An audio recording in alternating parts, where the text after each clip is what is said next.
Hello everyone. In this video you will know the use of past continuous tense. इस video में आप past continuous tense के बारे में जानेंगे कैसे हिंदी से इंग्लिश में आप पास्ट कंटिन्यूस टेंस में ट्रांसलेट कर सकते हैं। तो सबसे पहले हम जानेंगे पास्ट कंटिन्यूस टेंस को पास्ट इम्परफेक्ट टेंस भी कहते हैं। ठीक है, पास्ट कंटिन्यूस टेंस की क्रिया से यह पता चलता है कि कोई कार्य भूतकाल में हो रहा है, ये आपको मालूम चलता है। ठीक है, तो ये हो गया आपको पास्ट कंटिन्यूस टेंस के बारे में। ठीक है, अब इसकी पहचान कैसे करेंगे। हिंदी की जिस क्रिया के अंत में रहा था, रहे थे, रही थी, आए, तो उसका अनुवाद प्रायः पास्ट कंटिन्यूस टेंस में होता है। इट मीन्स जब भी आपको किसी वाक्य के अंत में रहा था, रहे थे, रही थी, आए, तो समझ लीजिए उसका ट्रांसलेट आप पास्ट कंटिन्यूस टेंस में करेंगे। कैसे करेंगे आपको आगे नियम बताएंगे, फार्मूला बताएंगे और एग्जाम्पल के थ्रू क्लियर करते चलेंगे। So let's no. तो पहले आपको बता दें, जैसा कि मैंने पढ़ाया है, हर टेंस में 4 सेंटेंस होते हैं। मतलब जब भी आप ट्रांसलेट करेंगे तो आपको 4 सेंटेंस के अकॉर्डिंग आपको ट्रांसलेट करना पड़ेगा। तो पहला क्या है, अफर्मेटिव सेंटेंस, जिसको सिंपल सेंटेंस भी बोलते हैं और हिंदी में साधारण वाक्य बोलते हैं। तो इसके क्या नियम हैं, रूल्स क्या हैं। जैसे यू, वी, दे और बहुवचन के साथ, मतलब प्लूरल के साथ हेल्पिंग वर्ब यूज्ड होगा। क्लियर, यू प्लूरल है, वी प्लूरल है, दे प्लूरल है, और जो भी आपको प्लूरल देखे हेल्पिंग वर्ब मतलब वर्ब यूज होगा। ठीक है, प्लूरल के साथ और सिंगुलर के साथ। ठीक है, he, she, it and I, he, she, it and I के साथ हेल्पिंग वर्ब वाज का यूज होगा। जैसे पता है कि पास्ट कंटिन्यूस टेंस में वर एंड वाज यूज होता है। ठीक है, तो इसीलिए इसमें बताया गया है कि पास्ट कंटिन्यूस टेंस में हेल्पिंग वर्ब वर और हेल्पिंग वर्ब वाज का यूज कहाँ कहाँ होगा। तो सिंगुलर के साथ वाज का, प्लूरल के साथ वर का। क्लियर, अब इसके अकॉर्डिंग आपको फार्मूला बताएंगे कैसे आप ट्रांसलेट कर सकते हैं ईजिली से। तो पहले सब्जेक्ट लगेगा, क्लियर, फिर वाज या वर्ब। वाज वर्ब किसके साथ लगेगा मैंने क्लियर कर दिया। फिर वर्ब का आईएनजी फॉर्म, मतलब वर्ब का आईएनजी फॉर्म मतलब जिस वर्ब के अंत में आईएनजी लगा होता है उसको वर्ब का आईएनजी फॉर्म बोलते हैं। उसके बाद ऑब्जेक्ट। अब कैसे, जैसे दिया यहाँ पे हम लोग पढ़ रहे हैं, हम लोग पढ़ रहे थे, तो इसको कैसे ट्रांसलेट करेंगे, वी वर रीडिंग। कैसे करेंगे, वी सब्जेक्ट हो गया, ये सब्जेक्ट हो गया, फिर हेल्पिंग वर्ब, क्योंकि प्लूरल है वी तो यहाँ पे वर लगेगा, उसके बाद वर्ब का आईएनजी फॉर्म, यहाँ पे ऑब्जेक्ट नहीं है। तो फार्मूला के अकॉर्डिंग मैच कर रहा है, तो आप यहाँ पे कर सकते हैं वी वर रीडिंग। ठीक है, यहाँ पे वाक्य के अंत में रहे थे आया, ध्यान दीजिएगा। इसके बाद क्या है, तुम लोग अपना काम कर रहे थे, you were doing your work. You क्या है, सब्जेक्ट, फिर वर्ब का हेल्पिंग वर्ब, फिर वर्ब का आईएनजी फॉर्म, फिर ऑब्जेक्ट। तो क्लियर हो गया यहाँ पे, तुम लोग अपना काम कर रहे थे कैसे होगा, सब्जेक्ट प्लस वाज वर्ब या फिर वर्ब का आईएनजी फॉर्म, फिर ऑब्जेक्ट। ठीक है, फॉर्मूला के अकॉर्डिंग जाइएगा, आप बहुत ही आसानी से ट्रांसलेट कर लेंगे। आप रो रहे थे, वाक्य के अंत में रहे थे आया है, यू वर वीपिंग। ठीक है, सीता खेल रही थी, Sita was playing. Very clear है, सब्जेक्ट वाज वर्ब फिर वर्ब का आईएनजी फॉर्म। यहाँ पे एग्जाम्पल के थ्रू क्लियर कर रहे हैं। राम और श्याम पटना जा रहे थे, राम एंड श्याम, यहाँ 2 लोग हैं, ध्यान दीजिएगा। तो यहाँ वर्ब का यूज हुआ है, गोइंग टू पटना। तो क्लियर हो गया अफर्मेटिव सेंटेंस में कैसे आप पास्ट कंटिन्यूस टेंस में ट्रांसलेट करेंगे हिंदी टू इंग्लिश। अब हम आएंगे निगेटिव सेंटेंस में।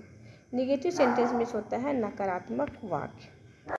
इसमें क्या होगा, पहले सब्जेक्ट, वही सेम फार्मूला है, पहले सब्जेक्ट फिर वाज वर्ब, फिर वाज वर्ब के बाद नॉट लगेगा। बस एक ही चेंज करना है, वाज वर्ब के बाद नॉट लगाना है, फिर वर्ब का आईएनजी फॉर्म, फिर ऑब्जेक्ट। सेम फार्मूला है, बस आपको वाज वर्ब के बाद नॉट लगाना है और कुछ नहीं करना है। जैसे यहाँ पे है, एग्जाम्पल के थ्रू क्लियर कर रहे हैं। सत्यजीत, यहाँ सत्यजीत तो है, ध्यान दीजिएगा, सत्यजीत तो। झूठ नहीं बोल रहा था।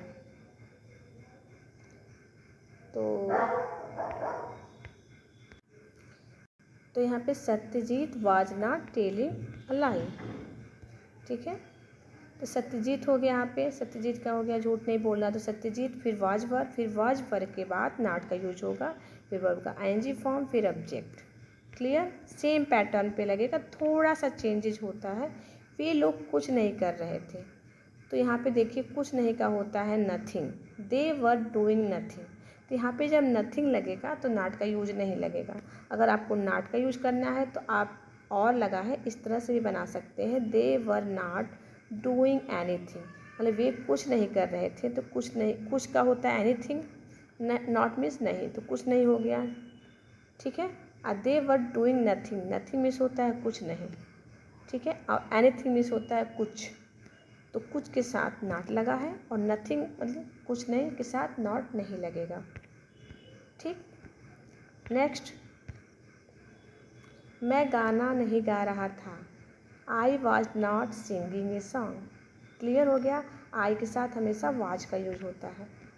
अब हम आते हैं इंट्रोगेटिव सेंटेंस में। तो बता दें, there are two types of interrogative sentence. Interrogative sentence दो प्रकार के होते हैं, जो कि मैंने नेक्स्ट वीडियो में बताया था, दो प्रकार का। पहला क्या होता है, फर्स्ट टाइप में क्या होगा आपको ध्यान देना है, क्वेश्चन वर्ड लगेंगे, फिर हेल्पिंग वर्ब वाज वर्ब, फिर सब्जेक्ट, फिर वर्ब का आईएनजी फॉर्म, फिर अदर वर्ड्स, फिर क्वेश्चन मार्क। अब क्वेश्चन वर्ड में क्या होते हैं, कौन, कहाँ, कब, कैसे, क्यों, वाई, हाउ, वेयर, हु, वाट, जो भी वर्ड है ये क्वेश्चन वर्ड में आते हैं, तो उसको आप पहले लगाएंगे। और इसमें क्या होता है, क्वेश्चन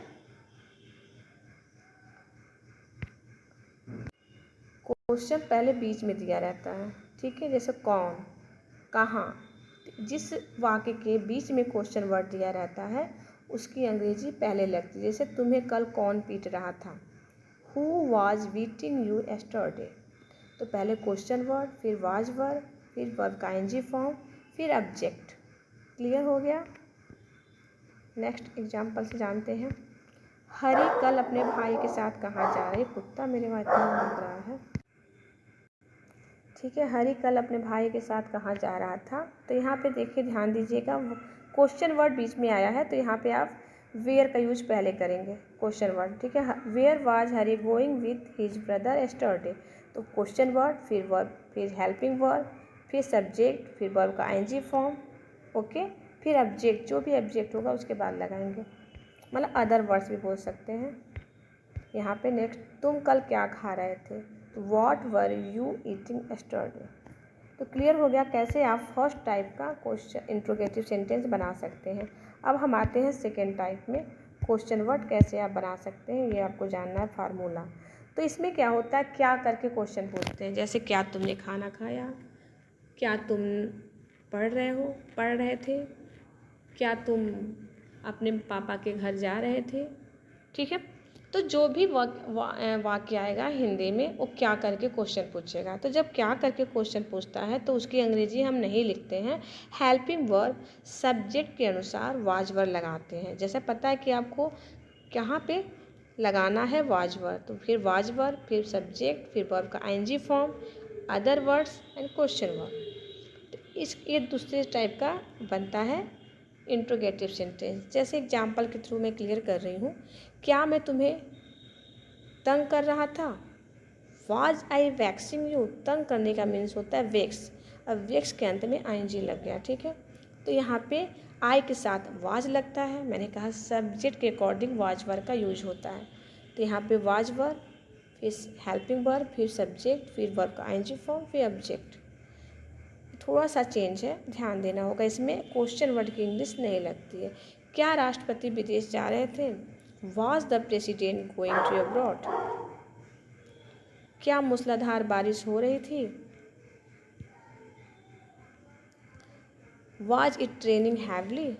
तो क्लियर हो गया यहाँ पे कि कैसे आप इंट्रोगेटिव सेंटेंस में पास्ट कंटिन्यूअस टेंस बना सकते हैं। ओके, अब हम जानेंगे लास्ट वाला इंट्रोगेटिव नेगेटिव सेंटेंस। ठीक है। इंट्रोगेटिव नेगेटिव सेंटेंस में कैसे आप ट्रांसलेट करेंगे हिंदी टू इंग्लिश, तो जानते हैं। पहले आप क्वेश्चन वर्ड लगाएंगे, फिर वाज वर्ड, फिर सब्जेक्ट के बाद नाट लगाएंगे। ध्यान दीजिएगा, सेम पैटर्न पे है, बस सब्जेक्ट के बाद आपको नाट लगाना है, फिर वर्ब का ING फॉर्म, फिर अदर वर्ड्स। एक एग्जाम्पल के थ्रू जानते हैं।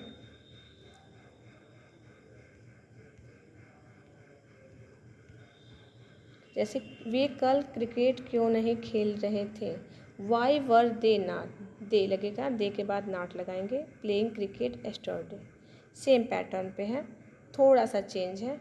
अब आपको हम प्रैक्टिस के लिए कुछ सेंटेंस गिवन है यहाँ पे, तो आप क्या करिएगा, इसको ज़रूर ट्रांसलेट करिएगा। नेक्स्ट वीडियो में फ्यूचर कंटिन्यूस टेंस में इसका आंसर की लेकर आएंगे हम, आप लोग ज़रूर ट्रांसलेट करिएगा। जैसे यहाँ पे दिया है, वे अपने भाई को पीट रहे थे, सॉरी वे अपने भाइयों को, तो वे के साथ क्या लगेगा, प्लूरल है कि सिंगुलर है। मैं रोटी खा रहा था, तुम रोटी खा रहे थे। मोहन बर्गर खा रहा था, वे लोग किताबें नहीं खरीद रहे थे। मैं साइकिल नहीं चला रहा था, हम लोग पिकनिक नहीं जा रहे थे। क्लियर। क्या गाय घास नहीं खा रही थी, तुम्हें कल कौन डांट रहा था, क्या लड़कियां गीत गा रही थी। तो इन सबों का ट्रांसलेट आप अकॉर्डिंग फार्मूला बस जाइएगा और हिंदी मीनिंग खोजिएगा, कर लीजिए। गलत करिएगा तो आपको ज़रूर बताया जाएगा कि कैसे आप गलत हैं। और यहाँ पे आपको मैं दे रही हूँ आंसर की, जो कि प्रेजेंट कंटिन्यूअस टेंस का जो मैंने वीडियो डाला था, उसमें मैंने कुछ सेंटेंस दिए थे प्रैक्टिस के लिए, तो उसका आंसर की मैं यहाँ पे डाली हूँ, आप लोग ज़रूर चेक कर लीजिएगा। प्रेजेंट कंटिन्यूअस टेंस का आंसर की है। जैसे मैं जा रहा हूँ, आई एम गोइंग। वह अब कमा रहा है, ही इज़ अर्निंग नाउ। मैं अंग्रेजी सीख रहा हूँ, आई एम लर्निंग इंग्लिश। हमारी गाय दूध दे रही है, our cow is giving milk. उसके पापा समाचार पत्र नहीं पढ़ रहे हैं, his father is not reading the newspaper. उसकी माँ भोजन नहीं बना रही है, her mother is not cooking food. मेरी बहन विद्यालय नहीं जा रही है, my sister is not going to school. क्या आप लोग उसकी मदद कर रहे हैं, आर यू हेल्पिंग हर। आज कपिल क्यों नहीं पढ़ रहा है, why is Kapil not studying today. जैसे प्रेजेंट कंटिन्यूअस टेंस का रूल्स है, ऐसे ही पास्ट कंटिन्यूअस टेंस का रूल्स है, बस उसमें इज MR लगता है, इसमें वाज वर्ड लगता है। एक टेंस लगा लेंगे, दूसरा ऑटोमेटिक हो जाएगा। रमेश इस समय क्या कर रहा है, what is Ramesh doing at this time. तो यहाँ पे ये वीडियो का एंड होता है। थैंक्स फॉर वॉचिंग, और आपको नेक्स्ट वीडियो में फिर मिलते हैं। आपको कोई भी डाउट हो तो आप ज़रूर मुझे कमेंट करके बता सकते हैं, मैं आपको ज़रूर क्लियर करने का पूरा एफर्ट करूँगी। सो थैंक्स फॉर वॉचिंग, नए वीडियो के साथ फिर मिलते हैं। Tata, bye bye.